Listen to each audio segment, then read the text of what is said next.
Tense. इससे पहले की वीडियो में हम टेंस के बारे में जान चुके हैं। टेंस क्या होता है प्रेजेंट टेंस, पास्ट टेंस और फ्यूचर टेंस क्या होते हैं। इस वीडियो में हम देखेंगे present indefinite tense. Present indefinite tense का सेंटेंस स्ट्रक्चर और प्रेजेंट इंडेफिनिट टेंस को कैसे हम अफर्मेटिव नेगेटिव सेंटेंस को फॉर्म करते हैं, इसकी हेल्पिंग वर्ब्स क्या होती हैं और इसको पहचानेंगे कैसे सेंटेंस को। तो प्रेजेंट इंडेफिनिट टेंस को हम सिंपल प्रेजेंट भी कहते हैं और इसकी पहचान है ता है, ती है, ते हैं। इसमें अधिकतर यही वर्ड लास्ट में आते हैं, ता है, ती है, ते हैं और है वर्ड आते हैं। अफर्मेटिव सेंटेंस का जो सेंटेंस स्ट्रक्चर होता है उसमें सेंटेंस में सबसे पहले हम सब्जेक्ट लिखते हैं और फिर वर्ब की V1 फॉर्म या V5 फॉर्म। V1 फॉर्म यानी मेन फॉर्म जो होती है और V5 फॉर्म यानी कि वर्ब की S या ES वाली फॉर्म और प्लस ऑब्जेक्ट होता है। तो ये अफर्मेटिव सेंटेंस का सेंटेंस स्ट्रक्चर होता है, सब्जेक्ट प्लस वर्ब में V1 या फिर V5 plus object. And we don't use helping verb in affirmative sentences of simple present. Simple present के अफर्मेटिव सेंटेंसेस में हम हेल्पिंग वर्ब नहीं यूज़ करते हैं। और इसका हेल्पिंग वर्ब क्या होता है अफर्मेटिव में, प्रेजेंट इंडेफिनिट में डू और डज, ये हेल्पिंग वर्ब्स के होते हैं। सिंपल ये सब्जेक्ट अगर सिंगुलर है तो हम V5 यूज़ करते हैं और सब्जेक्ट अगर प्लूरल है तो हम V1 यूज़ करते हैं। यानी कि प्रेजेंट इंडेफिनिट का अफर्मेटिव सेंटेंस जो है, अगर सब्जेक्ट सिंगुलर है तो हम V5 यूज़ करेंगे, S या ES वाली। जैसे सिंगुलर सब्जेक्ट हो गया ही, सी, इट या फिर PN किसी का नाम हुआ, राम हुआ, श्याम हुआ, गीता हुई, किसी का भी नाम हुआ। तो ये क्या है, ये सब सिंगुलर सब्जेक्ट हैं। इनमें हम वर्ब, अगर ये सब सब्जेक्ट में के रूप में आ रहे हैं सेंटेंस में, जैसे सेंटेंस का सब्जेक्ट ही हुआ तो हम जब वर्ब यूज़ करेंगे वर्ब में हम S या ES ऐड करेंगे। लेकिन सब्जेक्ट अगर प्लूरल है तो हम वर्ब की V1 फॉर्म ही रखेंगे। जैसे वी है, यू है, दे है या आई है या फिर कोई भी प्लूरल सब्जेक्ट है तो वहाँ पे हम वर्ब की V1 फॉर्म यानी बेस फॉर्म जो मेन फॉर्म होती है वो यूज़ करेंगे। जैसे कि एग्जाम्पल यहाँ पे हमने लिखा है आई स्पीक। आई क्या है, आई एक प्लूरल सब्जेक्ट है तो आई के साथ हमने स्पीक वर्ब में S या ES नहीं ऐड किया है, बल्कि क्या लिखा है, वर्ब की जो V1 फॉर्म होती है, बेस फॉर्म होती है, हमने उसको यहाँ पे लिखा हुआ है। एंड ही क्या है, ही सिंगुलर सब्जेक्ट है तो सिंगुलर सब्जेक्ट के साथ हम स्पीक में हमने S ऐड कर दिया है क्योंकि ही क्या है, हमारा सिंगुलर सब्जेक्ट है। तो सिंगुलर सब्जेक्ट अगर है तो वर्ब की V5 फॉर्म यानी वर्ब की S या ES वाली फॉर्म ऐड करते हैं, लिखते हैं सिंगुलर सब्जेक्ट के साथ, और प्लूरल के साथ वर्ब की मेन फॉर्म यानी V1 फॉर्म यूज़ करते हैं। आई प्लूरल माना जाता है तो आई के साथ हम टीच लिखेंगे यानी वर्ब की V1 फॉर्म, आई टीच इंग्लिश। लेकिन सी सिंगुलर है तो सी के साथ हम टीच नहीं, टीचेस यानी ES ऐड हो गया टीच में, तो सी टीचेस इंग्लिश। सी सिंगुलर सब्जेक्ट तो सिंगुलर सब्जेक्ट के साथ टीचेस यानी वर्ब में ES ऐड हो गया, वर्ब की 5th फॉर्म आ गई है। एंड आई प्लूरल है तो प्लूरल के साथ वर्ब की V1 form teach, I teach English, she teaches English. यानी वर्ब में S या ES ऐड होता है जब सब्जेक्ट सिंगुलर होता है प्रेजेंट इंडेफिनिट में। और इसमें हेल्पिंग वर्ब डू या डज होती है, प्रेजेंट इंडेफिनिट में हेल्पिंग वर्ब डू या डज होती है। यहाँ पे हमने बहुत सारे एग्जांपल लिखे हैं अफर्मेटिव सेंटेंसेस के।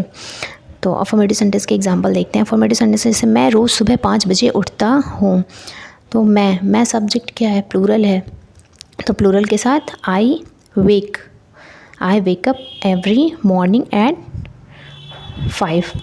एंड सेकेंड सेंटेंस है वह स्कूल समय से जाती है, तो वह स्कूल समय से जाती है, वह क्या है, वह हमारा सिंगुलर सब्जेक्ट है तो हमने गो यानी वर्ब की 5th फॉर्म, गो में ES ऐड करके वर्ब की 5th फॉर्म गोज़ यूज़ किया है। She goes to school on time. लेकिन अगर यहाँ सी की जगह यू होता तो यू के साथ हम गोज़ नहीं बल्कि गो यूज़ करते हैं यानी वर्ब की 1st form, you go to school on time. अगर सिंगुलर है तो she goes to school on time. Third sentence है हम क्रिकेट खेलना बहुत पसंद करते हैं, we much like to play cricket. And next sentence है माँ बहुत स्वादिष्ट भोजन बनाती है, तो क्या होगा, mother makes a very delicious food. Mother क्या है, हमारा सिंगुलर सब्जेक्ट है तो मेक में S ऐड हो गया यानी वर्ब की 5th फॉर्म यूज़ की है हमने, mother makes a very delicious food.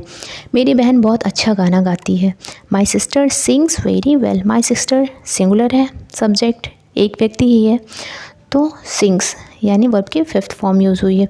पापा हमारे लिए रोज़ चॉकलेट ले आते हैं, पापा ब्रिंग्स पापा सिंगुलर सब्जेक्ट है तो ब्रिंग्स यानी वर्ब की फिफ्थ फॉर्म।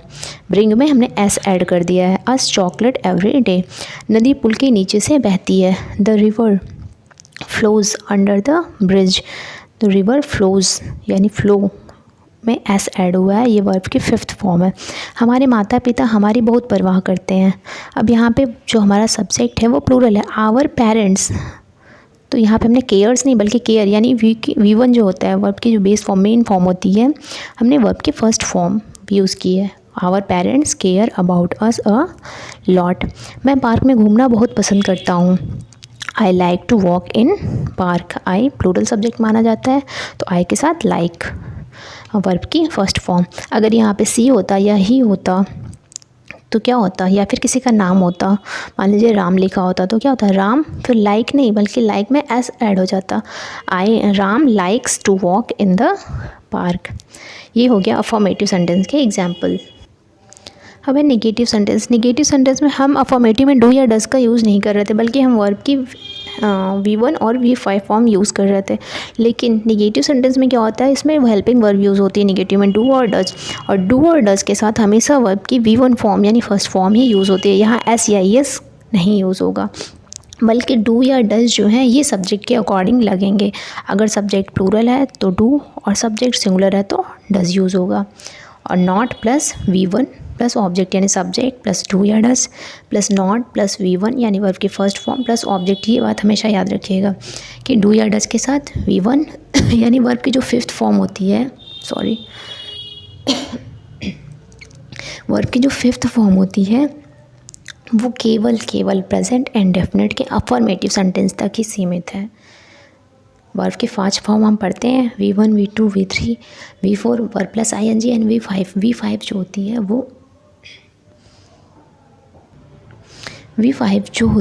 वो केवल प्रेजेंट इंडेफिनिट के अफर्मेटिव सेंटेंस तक ही सीमित है। उसके बाद फिर V1 ही यूज़ होगी, चाहे नेगेटिव सेंटेंस हो या फिर इंट्रोगेटिव या फिर इंट्रोगेटिव नेगेटिव हो। तो नेगेटिव सेंटेंस का सेंटेंस स्ट्रक्चर यही होगा, डू या डज। और डू प्लूरल सब्जेक्ट के साथ, डज जो है सिंगुलर के साथ लगेगा। We always use V1 with do या does. Do plural subject and does singular subject के साथ लगेगा। जैसे कि आई क्या है, प्लूरल है तो आई के साथ डू हमने लिखा है। I don't know him. She क्या है, सी सिंगुलर है तो सी के साथ हमने डज लिखा है। नॉट नो हिम, नो दोनों में लिखा गया है। यहाँ पे वर्ब की V1 फॉर्म ही यूज़ होगी, चाहे सब्जेक्ट सिंगुलर हो या प्लूरल हो। अगर डू या डज आ गया सेंटेंस में तो हमेशा वर्ब की V1 फॉर्म ही यूज़ होगी। वह फुटबॉल खेलना पसंद नहीं करता है तो ही डज़ नॉट लाइक। यहाँ सब्जेक्ट हमारा सिंगुलर है ही, लेकिन फिर भी हमने क्या किया है, सब्जेक्ट सिंगुलर है ही, फिर भी हमने क्या किया है, लाइक लिखा है, लाइक्स नहीं लिखा है क्योंकि डज आ गया है। तो डज के साथ हमेशा वर्ब की V1 फॉर्म रहेगी। यानी सेंटेंस में अगर डू या डज है तो हमेशा वर्ब की V1 फॉर्म यानी फर्स्ट फॉर्म ही रहेगी। He does not like to play cricket. Next sentence, मुझे बिना वजह घूमना पसंद नहीं है। I don't like to travel without reason. I don't like, I plural है तो आई के साथ डू। वह नाश्ते में पराठा नहीं पसंद करता है। ही does not like paratha for breakfast. तो ही सिंगुलर है तो सिंगुलर के साथ डज़ नॉट लाइक, वर्ब की हमेशा V1 फॉर्म। वह चाय नहीं पीता है तो ही does not drink tea. He singular subject, singular subject के साथ डज एंड वर्ब की V1 फॉर्म। मेरी बहन सुबह जल्दी नहीं उठती है। My sister does not wake up early in the morning. तो माई सिस्टर सिंगुलर सब्जेक्ट है इसलिए डज नॉट वेक अप। वेक यानी वर्ब की V1 फॉर्म। मुझे सप्ताह में एक बार फिल्म देखना पसंद है। I like to watch a movie once a week. I like to watch movie. अच्छा इसमें ये एग्जाम्पल हो गया अफर्मेटिव का, it's not example of negative sentence. Next sentence है, मेरी माँ मुझे डांटती नहीं है। My mother does not scold me. My mother does not, my mother singular subject है तो यहाँ पे हमने डज लिखा, नॉट स्कॉल्ड वर्ब की V1 फॉर्म मी। वे अच्छा क्रिकेट नहीं खेलते हैं। They don't play good cricket. They subject plural तो हमने डू यूज़ किया, डू के साथ not. They do not play good cricket. Interrogative sentence 2 type के होते हैं। एक तो डू या डज से स्टार्ट होते हैं जिसका आंसर हम हाँ या ना में देते हैं अधिकतर, और एक इंट्रोगेटिव सेंटेंस स्टार्ट होता है WH वर्ड से। तो डू या डज से जो सेंटेंस स्टार्ट होता है, सबसे पहले हम डू या डज लगाते हैं, फिर सब्जेक्ट लिखते हैं वर्ब की V1 form plus object. And WH word से जो सेंटेंस स्टार्ट होता है क्वेश्चन वर्ब, WH लिखते हैं, वो WH वर्ड लिखते हैं प्लस डू या does plus subject plus V1 plus object. जैसे कि do you read English, does से रीड इंग्लिश, डू यू, यहाँ पे भी हम सब्जेक्ट के अकॉर्डिंग ही डू या डज लिखेंगे। जैसे यहाँ पे यू सब्जेक्ट प्लूरल है तो हमने उसके अकॉर्डिंग यहाँ डू लगाया है, डू यू रीड इंग्लिश। यहाँ सब्जेक्ट सी है, सी सिंगुलर सब्जेक्ट है तो सी के अकॉर्डिंग हमने डज लिखा है, डज सी रीड इंग्लिश। सब कुछ सेम है, वर्ब की V1 फॉर्म ही रहेगी डू या डज के साथ तो, और इंग्लिश। लेकिन यहाँ पे डू या डज सब्जेक्ट के अकॉर्डिंग चेंज हो गया है, यू प्लूरल है तो प्लूरल के according do, and she singular है तो सिंगुलर के according does. And WH word से जो सेंटेंस स्टार्ट हो रहा है, जैसे व्हाट डू यू नो, यहाँ पे भी हमने डू लिखा है सब्जेक्ट के अकॉर्डिंग, सब्जेक्ट यू है तो यू के अकॉर्डिंग डू, और यहाँ पे व्हाट डज सी नो, तो सी क्या है, सी है सिंगुलर तो सिंगुलर के साथ डज। यानी चाहे इंट्रोगेटिव सेंटेंस हो या नेगेटिव हो या फिर इंट्रोगेटिव नेगेटिव हो, जो डू या डज हम लिखेंगे वो हमेशा सब्जेक्ट के अकॉर्डिंग ही लिखेंगे। सब्जेक्ट की प्लेस कोई भी हो, चाहे सब्जेक्ट डू या डज से पहले हो या इसके बाद हो, लेकिन उस सब्जेक्ट के अकॉर्डिंग ही डू या डज यहाँ पे लिखा जाएगा। तो एग्जांपल देखते हैं हम, क्या तुम फ़ोन पर अपनी मम्मी से बातचीत करते हो, do you talk to your mother on the phone. तो हम पूछ रहे हैं किसी से कि क्या तुम, क्वेश्चन कर रहे हैं क्या तुम फ़ोन पर अपनी मम्मी से बातचीत करते हो, तो yes, do you talk to your mother on the phone. तो वो सिंपली आपको आंसर दे देगा यस और नो। यानी डू या डज से जो भी क्वेश्चन स्टार्ट किए जाते हैं उनका आंसर अधिकतर वन वर्ड में होता है, यस और नो में ही। क्या तुम रोज़ाना स्कूल जाते हो, do you go to school every day. क्या तुम्हें क्रिकेट खेलना पसंद नहीं है, do you not like to play cricket. क्या वे अपना कार्य स्वयं करते हैं, do they do their work themselves। क्या तुम्हें गांव में अच्छा लगता है, do you like the village. तुम कौन सी फिल्म देखना पसंद करते हो, what movie do you like to watch. तुम अपना कार्य कैसे पूरा करते हो, how do you finish your work. वे रोज़ाना वहाँ क्यों जाते हैं। ये हो गया WH वर्ड से स्टार्ट हुए क्वेश्चंस हैं। वे रोज़ाना वहाँ क्यों जाते हैं, तो why do they go there every day. पक्षी आकाश में क्यों उड़ते हैं, why do birds fly in the sky. क्या तुम चाहते हो, तुम क्या चाहते हो, व्हाट डू यू वांट। बच्चे क्यों रोते हैं, वाई डू बेबीज़ क्राई। वे रोज़ सुबह कहाँ जाते हैं, where do they go every morning. And next हमारा इंट्रोगेटिव नेगेटिव सेंटेंस। जिस तरह से हमारा इंट्रोगेटिव सेंटेंस होता है ठीक उसी तरह से इंट्रोगेटिव नेगेटिव होता है, बस इसमें हम नॉट पुट कर देते हैं। तो यहाँ पे है जैसे डू या डज से स्टार्टिंग हुई सेंटेंस की, plus subject not plus verb plus object. And WH word से अगर स्टार्ट हो रहा है सेंटेंस तो WH वर्ड हो जाएगा प्लस डज, डू या डज सब्जेक्ट के according, and plus subject plus not plus V1 verb की फर्स्ट फॉर्म प्लस ऑब्जेक्ट। इसको दो तरह से बनाते हैं, पहले सब्जेक्ट फिर उसके बाद नॉट लिखते हैं, और कभी कभी डू या डज के साथ ही नॉट लिख देते हैं, प्लस वर्ब V1 फॉर्म यानी फर्स्ट फॉर्म प्लस ऑब्जेक्ट।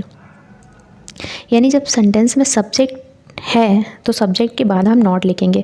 अगर अधिकतर सेंटेंस में सब्जेक्ट ही नहीं होता, हमारा क्वेश्चन वर्ड ही सब्जेक्ट बन जाता है जब, तो वहाँ पे हम डू या डज के जस्ट बाद नॉट लगा देते हैं, उसके बाद V1 प्लस ऑब्जेक्ट।